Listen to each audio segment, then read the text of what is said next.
Alléluia.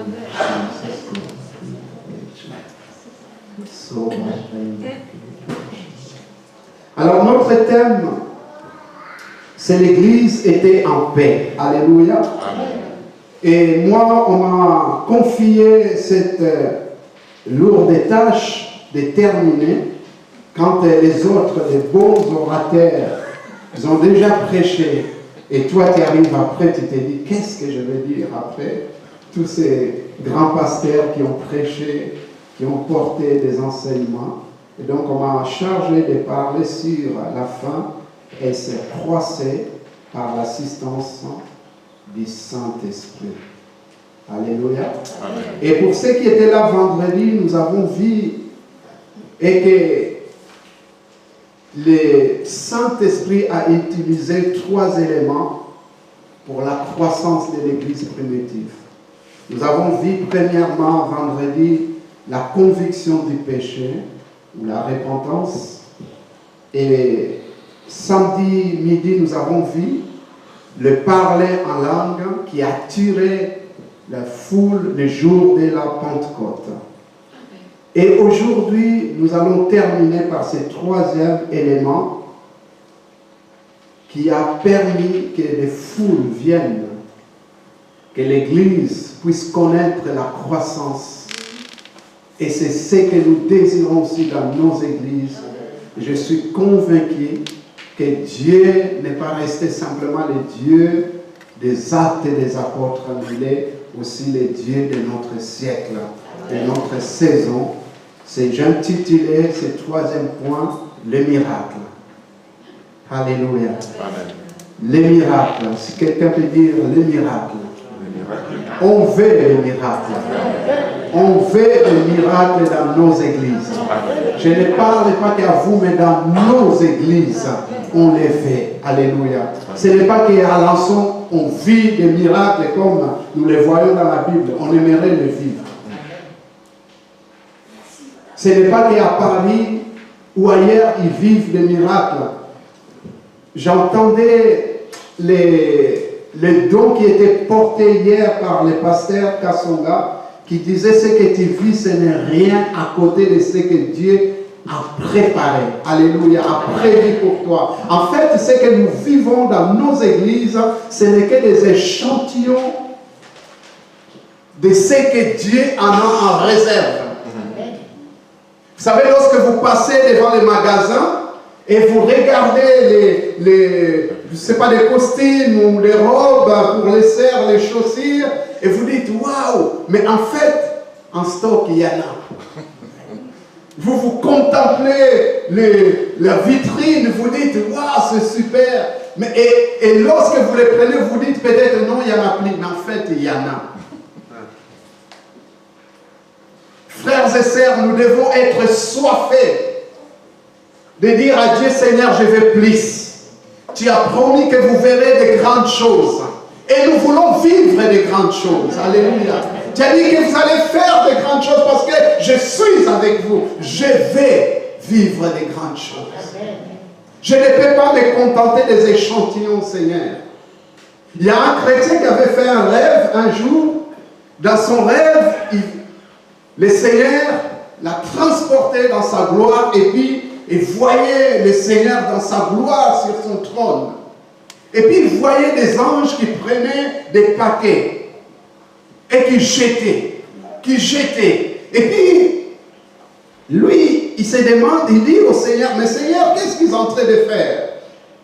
Il dit, non, en fait, ces anges que tu vois, ces cadeaux qu'ils lancent, ils sont en train de répondre aux prières des chrétiens. Elle dit, ah, c'est bien. Mais par contre, Seigneur, pourquoi il prend simplement des petits paquets alors qu'il y a des gros paquets à côté? Et le Seigneur l'a dit, parce que les chrétiens demandent paix. Alors je réponds, selon ce qu'ils ont demandé. Et la Bible nous dit que ça soit fait selon ta foi. Nous devons apprendre à comprendre et à savoir, à assimiler, à croire que nous avons un Dieu grand. Tellement grand qu'il fait de grandes choses. Alléluia. Et il veut encore ouvrir son ciel. Les anges qui montaient, qui descendaient, c'est que Jacob avait vu. Et puis Jésus va les reprendre dans Jean 1. Vous verrez les anges monter et descendre. C'est quoi? C'est le ciel qui s'ouvre. Et Dieu agit par l'action des anges pour répondre aux prières. Alléluia. Les miracles. On va lire notre texte de base, mais cette fois-ci, nous allons descendre jusqu'à verset 35. Acte 9, 31 à 35. L'Église était en paix dans toute la Judée, la Galilée et la Samarie, s'édifiant et marchant dans la crainte du Seigneur. Elle s'accroissait par l'assistance du Saint-Esprit. Comme Pierre visitait tous les saints, autrement dit toutes les églises où il y avait les saints, il descendit aussi vers ceux qui demeuraient à l'île. Il trouva un homme nommé Aîné, couché sur un lit depuis 8 ans et paralytique. Pierre lui dit, Aîné, Jésus-Christ te guérit, lève-toi et arrange ton lit. Et aussitôt, il se leva. Tous les habitants de Lydie et du Saron les virent et ils se convertirent au Seigneur. Amen. N'est-ce pas merveilleux? Ils ont vu l'homme qui a été guéri et ils se convertirent au Seigneur. Les miracles est une démonstration surnaturelle de la puissance de Dieu intervenant sur la loi de la nature et de la matière. Là où la nature s'arrête, là où la nature ne peut pas aller plus loin, le miracle intervient. Alléluia. Dieu intervient pour démontrer sa puissance. Alléluia. Pour démontrer que lui est Dieu, il maîtrise tout, il contrôle tout, il domine sur tout. Alléluia. Le Saint-Esprit s'est servi des miracles pour assister l'Église dans sa croissance. Et nous avons des exemples dans la Bible. Nous avons vu premier exemple où Pierre va prier pour cet homme qui était paralytique, dont nous parlerons tout à l'heure. Et les personnes se convertissent quand ils ont vu ces miracles. Ils sont entrés où? Dans l'église du Seigneur. Et Acte 3, versets 9 à 11, il nous est parlé aussi de ces boiteux qui étaient devant le temple, à la porte de la belle. Il nous est dit au verset 9 de Acte 3, tout le monde les vit marchant et louant Dieu alors qu'il était guéri par Pierre et Jean. Ils reconnaissaient que c'était celui qui était assis à la belle porte du temple pour demander l'aumône. Et ils furent remplis d'étonnement et de surprise au sujet de ce qui lui était arrivé. Et comme ils ne quittaient pas Pierre et Jean, tout le peuple étonné accourut vers eux au portique de Salomon. Donc tout le peuple accourut. Ils sont venus parce qu'ils ont entendu, ils ont vu un miracle. Alléluia. Amen. Le miracle, ça tue. Le miracle, ça aide la croissance de l'Église. Et il y a aussi la résurrection de Tabitha et Dorcas. Si nous poursuivons notre lecture sur les Actes 9, après avoir visité Lydie, Pierre, il a été appelé aussi pour aller prier pour un mort. Au verset 40 des Actes 9, il nous est dit, Pierre fit sortir, donc lorsqu'il est arrivé, on l'a menant plutôt à la chambre haute. là on avait mis cette femme qui était décédée, Tabitha. Et Pierre, quand il est arrivé, Pierre fit sortir tout le monde, s'est mis à genoux et pria, puis se tourna vers le corps. Il dit, Tabitha, lève-toi. Elle ouvrit les yeux, et ayant vu Pierre, elle s'assit, il lui donna la main et la fit lever. Il appela ensuite les saints et les veuves et leur présentant vivante. Cela fut connu de tout Joppé et beaucoup crurent au Seigneur.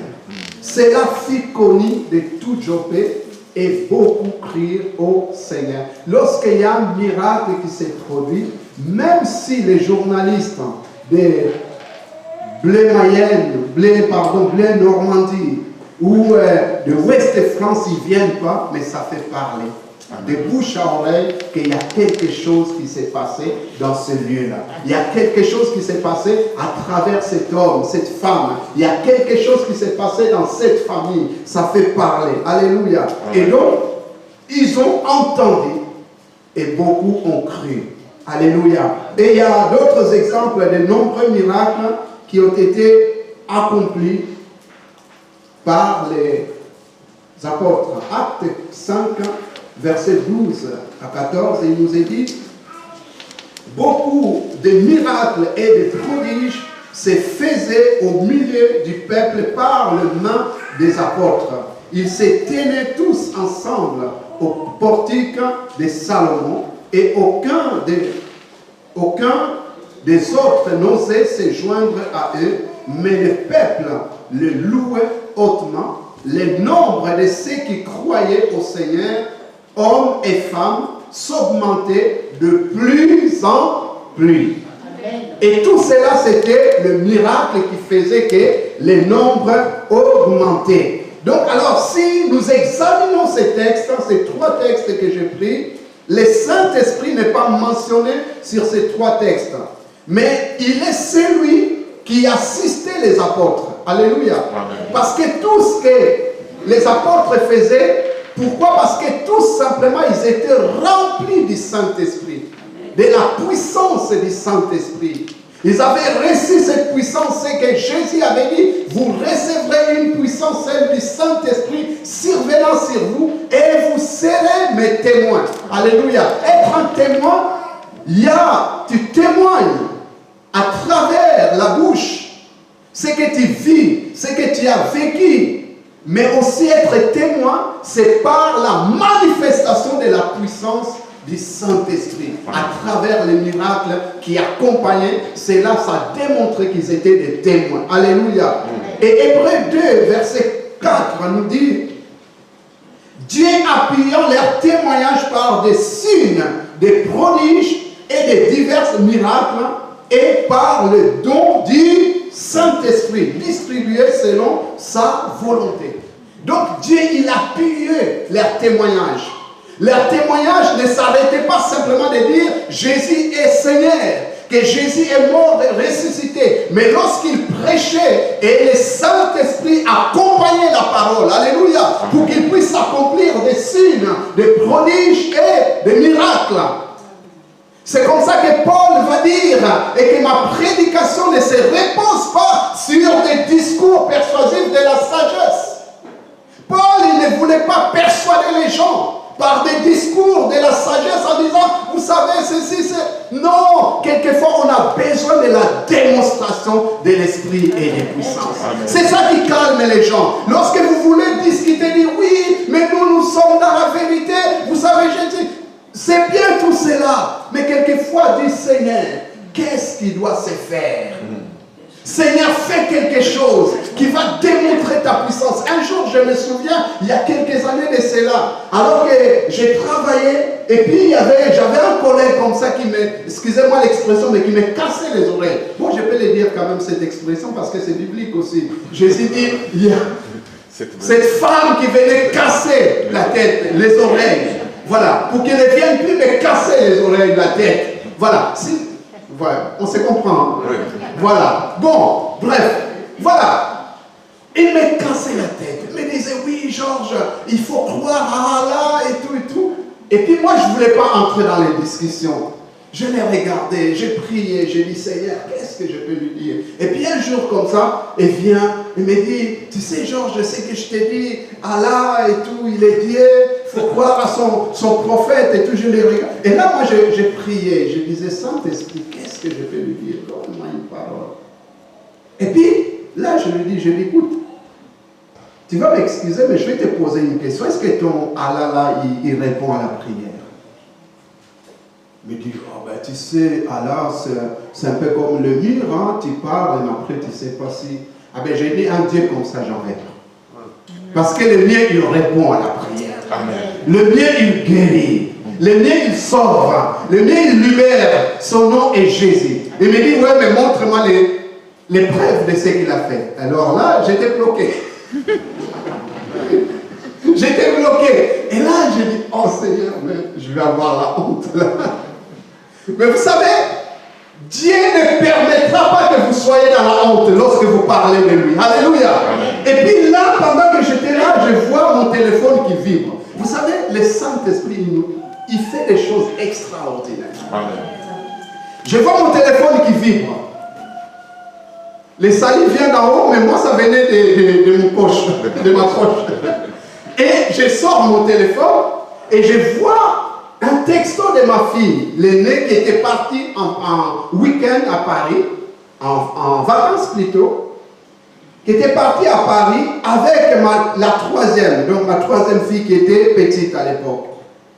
Et puis qui me dit, ah papa, cette nuit on n'a pas dormi, et lui elle s'est tordée de douleurs, de ventre impossible, et puis j'ai prié au nom de Jésus, le mal est parti.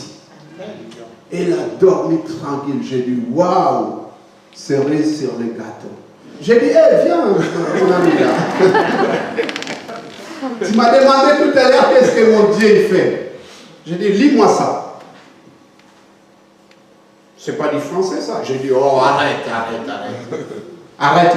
À l'époque, c'était les nouveaux portables là où tu tapais un mot et puis on coupait pour ne pas, parce que c'était pas tactile à l'époque. Donc avec le langage des jeunes, il essaye de me dire qu'il ne comprend pas. J'ai dit, si tu ne comprends pas, je vais te le lire clairement, ce qui est écrit. Je le lis. J'ai dit, tu vois ce que mon Dieu fait? Il est vivant. Amen. Paf, il est parti, il a fermé sa bouche. Voilà. Donc, Dieu, il veut accompagner sa parole par des signes, des prodiges et des miracles. Maintenant, nous avons vu 3 exemples, ou plutôt même 4, des miracles. Et nous allons s'arrêter sur ces miracles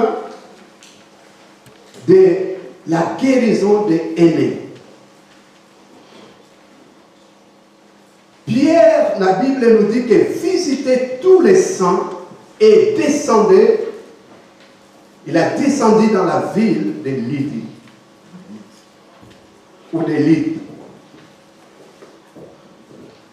Je confonds toujours avec cette femme Lydie, qui est dans Acte 16.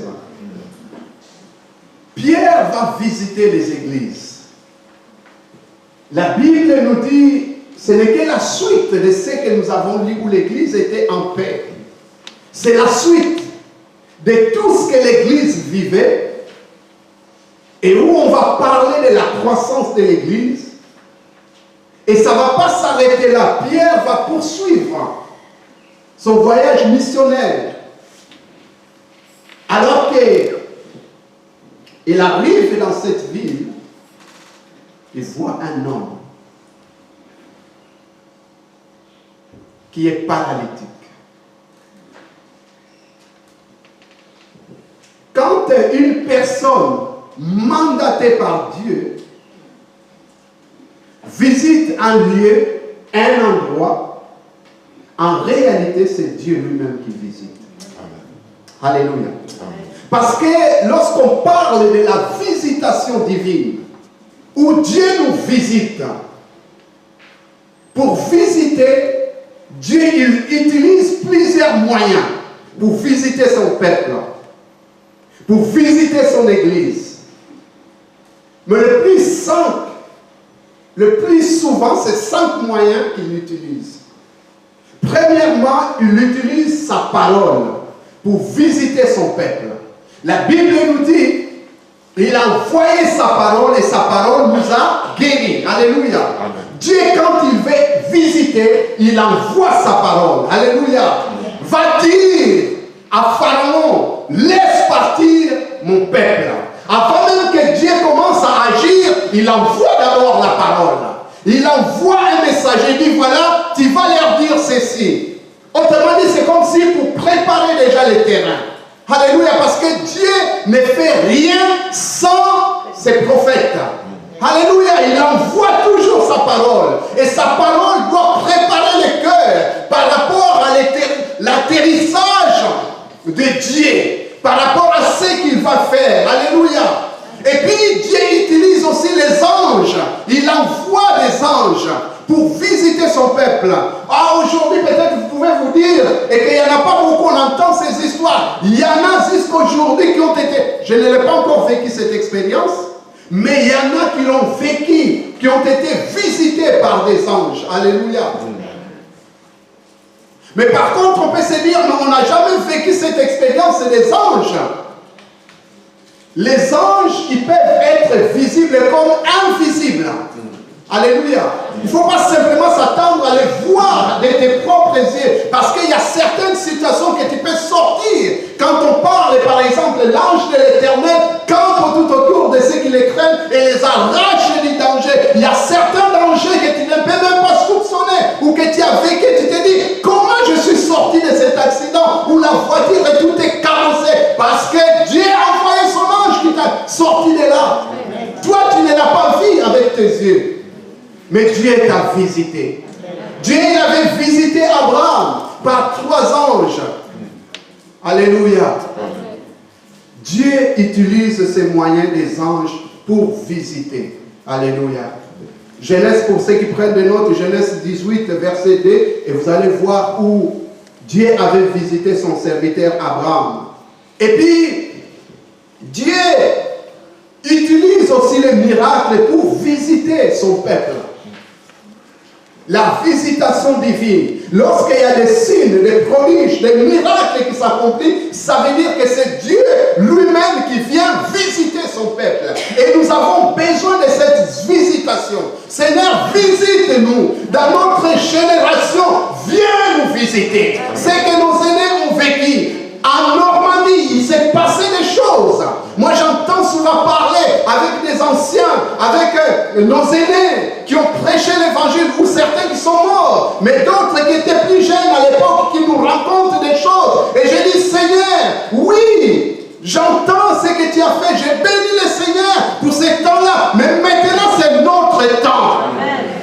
C'est notre temps. Nous ne voulons pas être des nostalgiques. De dire oui, tu avais fait ça. Sinon, nous prions un Dieu du passé. Nous prions un Dieu qui était, qui est et qui restera éternellement. Ce qu'il a fait hier, il est fait encore aujourd'hui.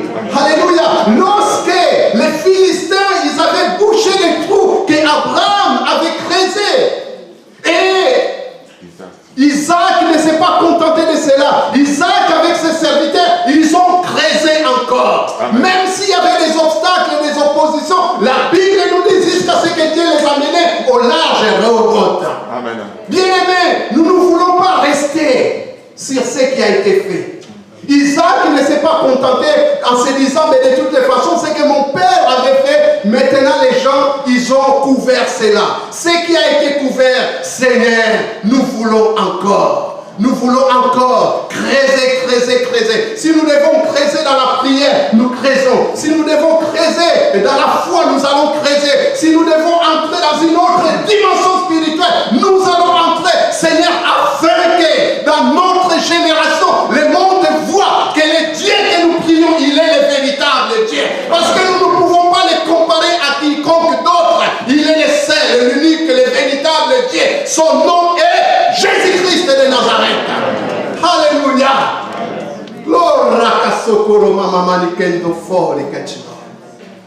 Alléluia. Il est Dieu.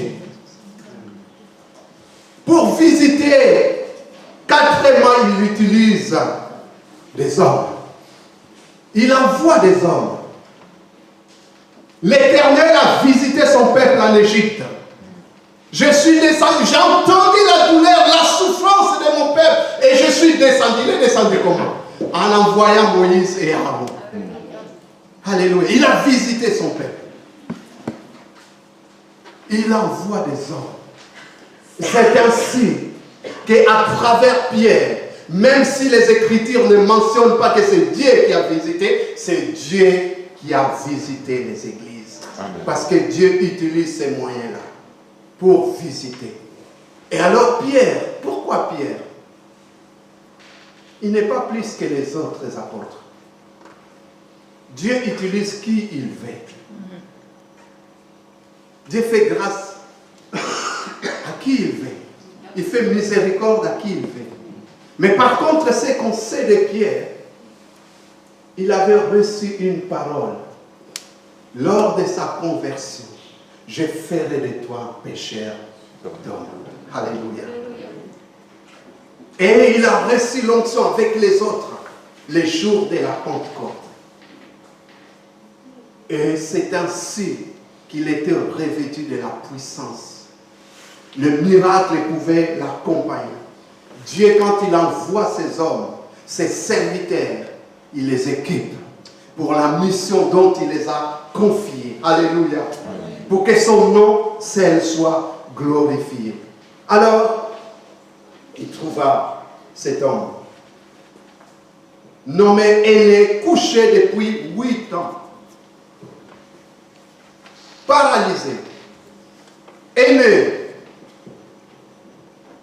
Aîné veut dire qu'il a reçu une initiation. Quelqu'un qui a reçu une initiation, un secret, ou qui est instruit. Cela m'amène à dire que cet homme était instruit dans la voie de Dieu, mais aussi dans la connaissance, l'intelligence. Maintenant, cet homme qui est intelligent, cet homme qui a la connaissance, cet homme qui est instruit, mais il est paralysé. Vous savez, lorsqu'on est paralysé, on perd de ses moyens. On ne peut rien. On ne peut rien faire. Paralysé. Au-delà, malgré son intelligence, ses instructions, sa connaissance peut-être de la loi ou de la foi chrétienne, mais paralysé. Il ne peut rien. Il ne peut pas bouger. Il ne peut pas se servir de ses capacités intellectuelles ou des connaissances qu'il avait parce qu'il est paralysé. Qu'est-ce qui te paralyse? Alléluia. Amen. Au-delà de tout ce que tu as, des dons, des talents que tu as, des connaissances, les études que tu as faites, mais tu es paralysé. Quand je parle de paralysé ou paralytique, je peux citer 3 types de paralytiques, des gens qui sont paralysés. Premièrement, il y a la paralysie physique, pour quelqu'un qui est malade, qui a perdu l'usage de ses membres, qui peut être membre inférieur ou supérieur, ou les deux, ou même le corps qui est paralysé, ou une partie. Cette personne, au-delà de la technologie moderne, qui fait que ça aide certains handicapés, mais il ne peut pas se permettre de tout faire. Cette personne, elle est limitée. Elle est paralysée. Il y a la paralysie spirituelle, où tu veux avancer dans les choses de l'esprit, dans la foi, mais tu es paralysé parce qu'il y a quelque chose qui s'est passé dans ta vie, ou bien il y a un domaine spirituel, il y a l'oppression peut-être démoniaque, ténébreuse qui t'oppresse et tu n'avances pas. Ou tout simplement ça peut être aussi des mentalités, des raisonnements qui te freinent, qui te paralysent. Et tout ce que tu vois pour toi, on n'a jamais fait ça. Et tu soupçonnes tout. Il y a des gens qui soupçonnent tout. Parce que la sœur a prophétisé, n'avait pas de voile. Ça, je ne pense pas que ça vienne de Dieu. Ça te paralyse. Est-ce que Dieu regarde le voile ou il regarde le cœur? L'homme regarde aux apparences, mais Dieu regarde au cœur. Alléluia. C'est le cœur qui est important. Ce n'est pas l'habit. Ce n'est pas l'apparence. Un jour,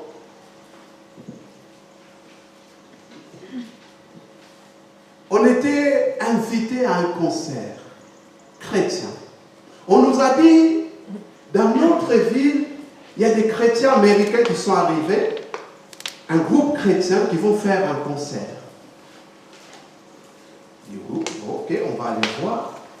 Bien aimé, nous en France, on est bloqués. Vous voulez aller faire ceci, il faut demander une autorisation. Vous voulez aller à la mairie, à la place, il faut autorisation. Tout est bloqué. Mais les Américains, ils viennent, ils disent, nous, on n'a pas besoin d'autorisation. Ils sont allés, une grande place, ils ont monté leur toit, ils ont fait un grand concert. Et nous, on était là, les chrétiens, on regardait, on dit, c'est pas possible. Ils n'ont même pas demandé l'autorisation. Et puis ils chantent, et personne n'est venu les chasser. Ils chantaient, nous on était dans la ville, on n'a jamais fait, sauf quelques temps comme ça, on avait fait des fêtes de la musique en demandant les autorisations avec beaucoup de complications.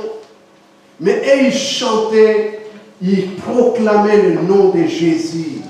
Et il y avait un interprète, comme les frères, ils chantaient ici, quand les frères parlaient là, entre deux chants, il y avait un interprète qui interprétait les paroles. Nous qui ne comprenons pas l'anglais, on comprenait c'était Jésus. Maintenant, il y a quelque chose qu'on regardait aussi. Ils avaient des locks, des rastas et tout, mais c'est des chrétiens. Et puis certains, ils étaient gênés. Ouais, mais comment ils sont comme ça? Mais ils chantent Jésus. Ils ont des cheveux qui descendent comme ça, des locks, c'est comme des Bob Marley. C'est les Américains, c'est leur culture, ils font ce qu'ils veulent. Mais ce qui est important, Jésus était annoncé.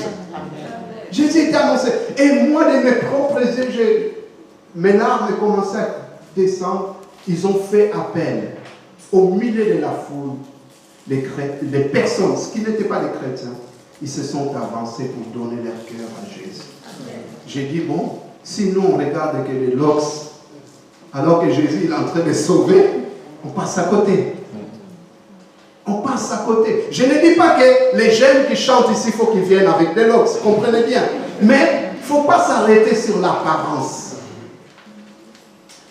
Paul dit même qu'il y a certains qui prêchent l'évangile, ils ne les prêchent pas avec de bonnes intentions, mais malgré tout, je me réjouis parce que Christ est annoncé.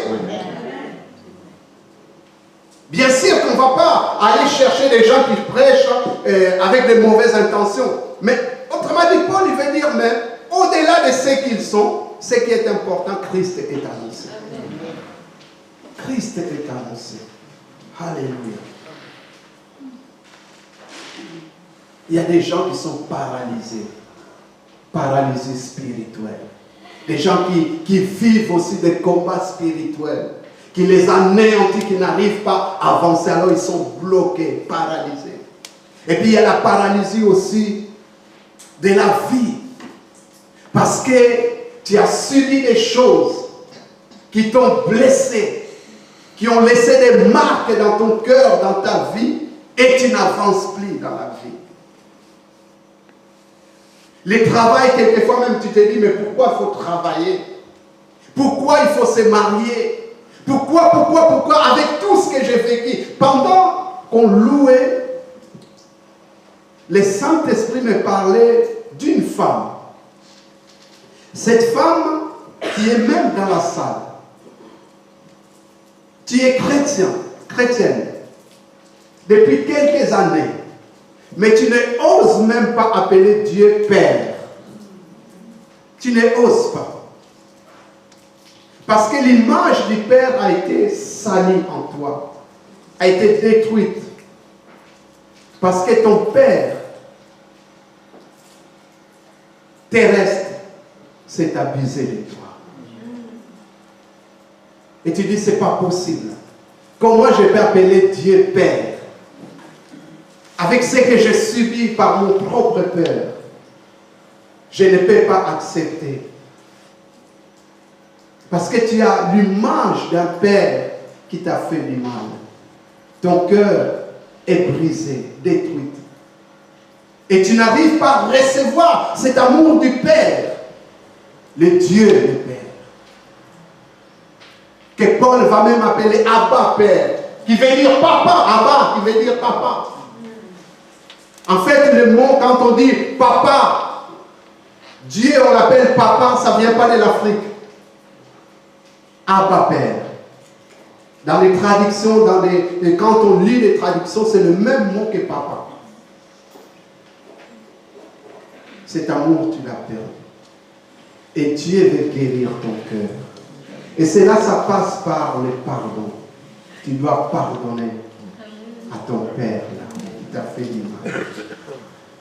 Ça ne veut pas dire et que ce n'est pas grave ce qu'il a fait. C'est grave. C'est grave. Mais tu dois le pardonner. Tu dois le pardonner. C'est alors que tu seras guéri. Et tu peux entrer pleinement dans la vie de l'Esprit.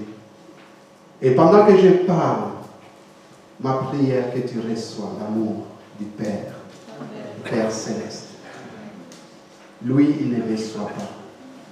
Lui, il vient pour te relever. Parce qu'il a compassion de toi. Alléluia. Ça faisait 8 ans qu'il était couché. Combien de temps que tu es devenu paralysé, que tu es couché dans ta situation, dans ce qui te paralyse, des choses qui t'ont bloqué. Combien de temps? Ça peut être la maladie, les épreuves ou toute autre chose. Des portes qui se ferment. Et puis le découragement est arrivé. Alors tu es couché, brisé, paralysé. Combien des années? Mais ce que j'aime dans ma Bible, c'est la même que vous avez. Ecclésiaste nous dit qu'il y a un temps pour chaque chose. Alléluia. Un temps peut-être pour s'arrêter, un temps pour repartir.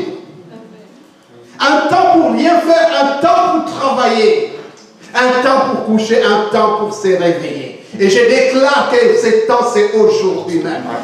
C'est aujourd'hui même. Aujourd'hui, si vous entendez ma voix, n'endurcissez pas vos cœurs. Aujourd'hui, Dieu nous a fixé un rendez-vous. Non pas à cause du pasteur, non pas à cause du couple pastoral, non pas à nous, mais à cause de son nom. À cause de lui. Alléluia. Alors Pierre le voit, les regards, dit cet homme, ça fait des années qu'il est là, 8 ans. Pierre lui dit, aimé, Jésus-Christ était guéri, lève-toi et arrange ton lit. Il ne dit pas, moi Pierre, je t'ai guéri. Bien-aimé, rassurez-vous, je ne guéris personne. Ni le pasteur Kassonga. C'est Jésus que nous prêchons. Mets ton espoir, ta foi en la personne de Jésus. Alléluia. C'est Jésus qui guérit. Ceux qui vont vous faire des pubs, des annonces sur YouTube, venez, on va vous guérir. Faites attention. Plusieurs viendront à mon nom. C'est Jésus qui guérit. Amen. Si quelqu'un te dit, voilà, tu dois me payer autant pour la prière que je vais faire d'une monnaie, oui. Jésus a dit gratuitement que vous avez reçu gratuitement que vous devez donner. Si je l'ai dit peut-être ici, ça vous dit rien, mais aujourd'hui, moi je vois des personnes, il n'y a pas encore longtemps, le week-end dernier, je vois une sœur dans mon bureau qui me disait, je suis en contact avec un pasteur dans tel pays, je ne citerai pas le pays, il me dit, il a vu des choses en moi, mais avant qu'elle prie pour moi, il faut que je l'envoie 200 € sur Western Union. Comme ça, après, je vais libérer la prophétie et les paroles que j'ai reçues et je vais prier pour toi. La femme a dit non, non, non. J'ai dit à mon mari et puis mon mari a dit non, non, c'est ça. Et déjà, rien que toi qui es ici, au lieu de venir voir ton pasteur, tu vas appeler quelqu'un qui est loin là-bas. Bien aimé, nous devons être aussi mûrs, avoir la maturité. Tu as un pasteur et tu vas chercher un pasteur, je ne sais pas où, parce que tu l'as vu prêcher sur YouTube. C'est que je vous dis, moi-même, je reçois beaucoup de messages des Antilles, des Afriques. Pasteur, on t'avait vu, est-ce que tu peux prier? Tu n'as pas un pasteur là-bas? J'ai aussi des brebis à mon quittez-moi. Oui. Bien sûr que la moisson elle est grande, on travaille pour le royaume de Dieu, mais il faut que les frères et sœurs deviennent aussi matures. Il y en a qui vont payer leur dîme dans leur ancienne église où ils étaient auparavant. Mais l'église ici a besoin de fonctionner. On a besoin de payer l'électricité, on a besoin de payer l'eau, on a besoin de tout fonctionnement. Toi, tu envoies ta dîme. Non, je l'envoie. Je ne citerai pas les pays parce que pour ne pas se tirer des pierres, je ne vais pas être lapidé. Ma femme m'attend, mes enfants m'attendent en bonne santé. Voilà. Non, il faut rester sur terre. En Jésus-Christ. Lève-toi. Autrement dit, c'est le temps. Tu dois te mettre debout. C'est fini. Tu ne peux pas continuer à rester dans cette position. Jésus vient pour te relever. Amen. Alléluia. Amen. Jésus vient pour te relever. Amen. Très bientôt, je vais terminer. Arrange ton lit. Ça veut dire, ce qui t'a porté depuis des années, plus il est, tu les mets de côté. Ce qui t'a bloqué, tu dois l'arranger et les mettre de côté. Amen. Parce que Dieu, il a d'autres projets pour ta vie. Et à travers toi, Dieu veut se manifester pour attirer d'autres. C'est ce qui s'est passé avec Aîné. Quand il a été guéri, les foules sont venues. Ils ont entendu parler.